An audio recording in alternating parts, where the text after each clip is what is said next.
Këta kombibus nuk po bartin udhëtar të zakonshëm. Janë aktivistët e lëvizjes vetëvendosje që ja kanë mësyrë shtëpisë së kryeministrit Isa Mustafa në Prapashtic, por disa kilometra pa arritur te Caku, këta ndalen nga njësia speciale e policisë. I kontrollojna nën përcjellën tonë shkon atje, po na pa e kontrollu kombit me këshir çfarë mjetesh.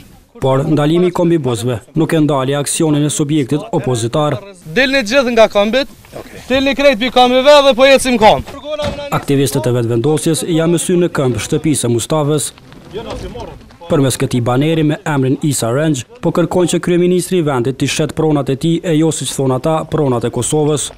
E derisa këta po esnin në këmbë, njësia speciale e policisë arriti në pronat e të parit të qeverisë. Fillimisht ata siguruan shtëpinë e tij, ndërsa një kordon u vendos disa qindra metra larg saj. Me të arritur aktivistët e vetëvendosjes këtu kërkuan që të lirohet rruga.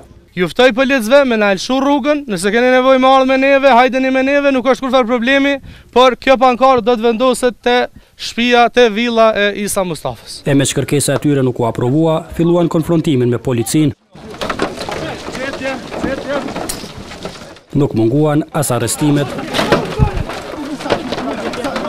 Por ky intervenim nuk i zbrapsi aktivistët e vetëvendosjes, nuk mungoi as paralajmërimi i policisë. Po jo nuk po dal. Absolut nuk ka kalim këtu edhe na lironi rrugën e lutem. E pas kësaj ndërhyrja ishte edhe më e ashpër.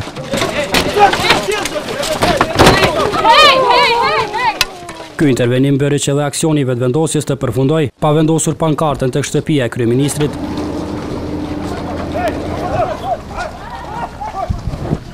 Por megjithatë treguan edhe një herë se për çfarë morën këtë rrugë. Qëllimi ka qenë të vendoset një pano në të cilën shkruan Isa Range, dhe është bërë një kërkesë politike në të cilën pra kërkohet që të shitet prona e tij private dhe jo Kosova nëpërmjet zajednicës. Intervenimi i policisë në Prapashtic bëri që vetëvendosja të del edhe në konferencë për media në Prishtinë. Nga zyret e tyre paralajmëruan se situata mund të eskalojë në rast se policia intervenon në këtë mënyrë në aksionet e ardhshme. Dardan Mulliçaj ka paralajmëruar aksionet e reja, ndërsa të papara i quajti aksionet që do të ndërmerren për të kundërshtuar krijimin e asociacionet të komunave me shumicë serbe.